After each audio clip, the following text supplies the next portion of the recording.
And this is really the secret of all crate trainings. Welcome to another puppy vlog. In today's video, Wally and I are gonna talk about why we crate trained him and how we stopped needing to use the crate every single day as he got older. And then I'm going to share some of my best crate training tips that helped us get Wally crate trained in 1 week. And if you stay tuned till the end, I am gonna share 2 of my favorite pet products that made crate training a breeze. So let's just jump into this video right meow. So first off, why I use a crate. I know some of you are getting ready to get a puppy, or you have a puppy or a dog and you want to crate train them, but we don't always love the idea of our dogs being inside of a crate. I use a crate not as a way or a form of punishment ever. I want to get that out of the way. But what I use a crate for is to keep puppies and dogs safe, because if you can't have your eyes on them, especially when they're young puppies and learning what is safe and what is not safe to chew on or get into, it's highly important, in my opinion and my experience,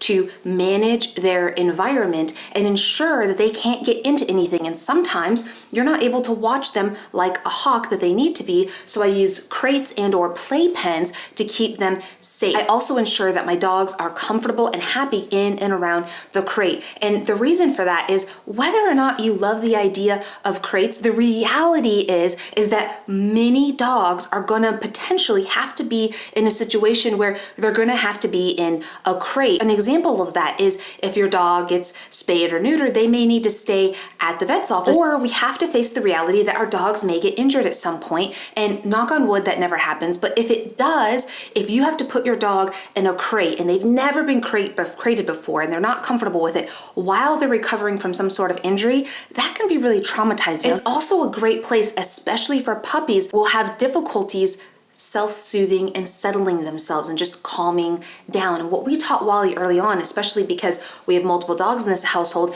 is this is your safe space. These are all kind of real life examples that sometimes we don't expect to happen, but they can. So it's really important that not only I crate train my dogs, but that I work to make them love their crate. And I'll show you how I do that in just a moment. But first, let's talk about how I stopped using the crate every single day to give my dogs a little bit more freedom as they earned it. And the way that I did that was slowly over time. Once my dogs were about between 6 to 8, 9 months old, I started giving them opportunities to be free, but the key was I put their crate in a dog-safe, dog-friendly room in my home. In my home, it was our guest room. And what I mean by dog-safe or dog-friendly is really kind of think of it as puppy-proofing. I made sure that there were no cords out or no things that they could swallow, no socks on the ground, nothing that they could really get into to harm themselves. And then between about ages 6 to 9 months, again, every dog is different. You got to do what's best for your dog. But for my dogs, between the ages 6 to 9 months,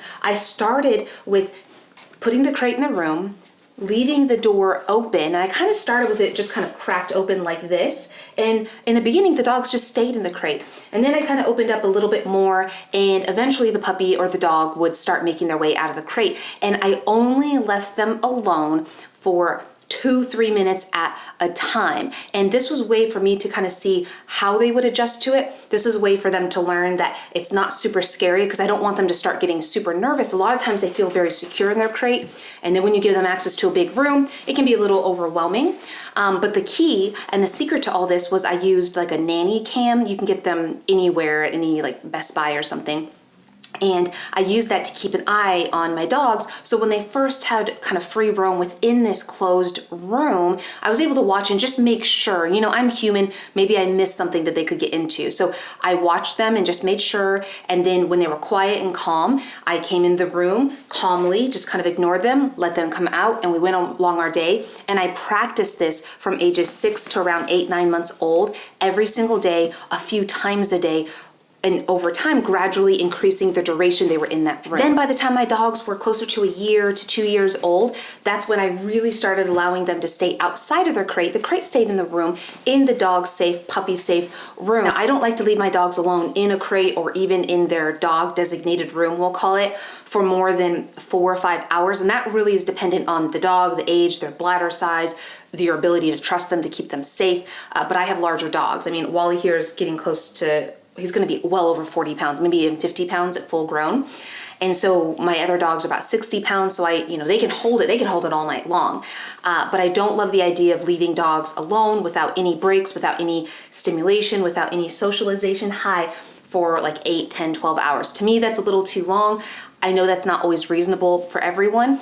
I'm not here to judge. I'm here to share what works for me. And one thing that I did is, if I did have a long work day, is I used help from a pet sitter, friends, family, or even neighbors that I really trusted, just to give them a little bit of break. Or when I was working corporate, I would just come home during lunch, and that way they got kind of a break in between those 3 to 4 hour segments of being alone. Now, before I talk about 2 pet products that I am obsessed with that made crate training a breeze and that I highly recommend, good job, buddy, I want to give you a few of my best crate tips. And literally, this is how we crate trained Wally before he was, 10 weeks old. Look how good he is. Yes, good boy.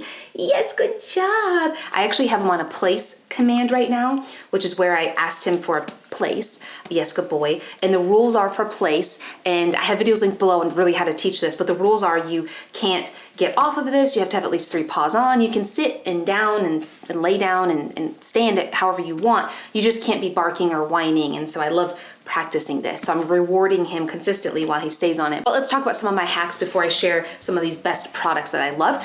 The first hack for crate training is, and this is really the secret of all crate training. It's more of a how-to than a hack, but it's making the crate Disneyland. I love it when you guys go on Instagram or even TikTok and you tag me in pictures or videos of your dogs going into their crate on their own and putting themselves to bed, and you put hashtag Disneyland. And that's just because we need to work on making the crate a positive experience. The dog needs to see the crate as a happy place, and it's actually really easy to do. Now, it can take time and it does take consistency, and you're gonna have to work at it, but the concept and the theory is very straightforward. Working with your puppy on positive activities in and around the crate are going to quickly create a positive association with the dog being in the crate.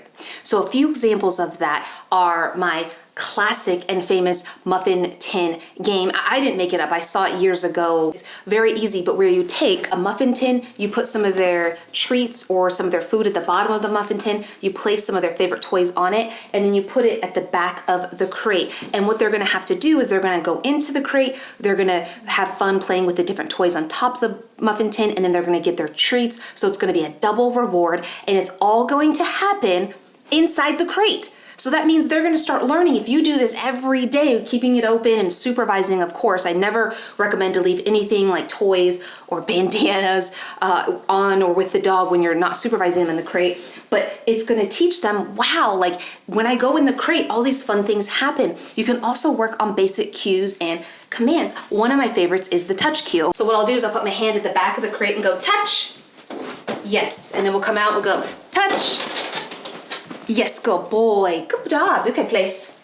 Yes, and what that is when I ask for a touch, yes, the dog puts their nose to my hand. I have videos linked below on how to teach that. But this is teaching that when I go in the crate, I get a reward. Mom or dad is working with me, because dogs, even puppies, yes, 8, 9-week-old puppies, we started this with him as soon as he came home. He had just turned 8.5 weeks old. We started right away. We brought the crate out. I'll talk a little bit more about this crate in a moment.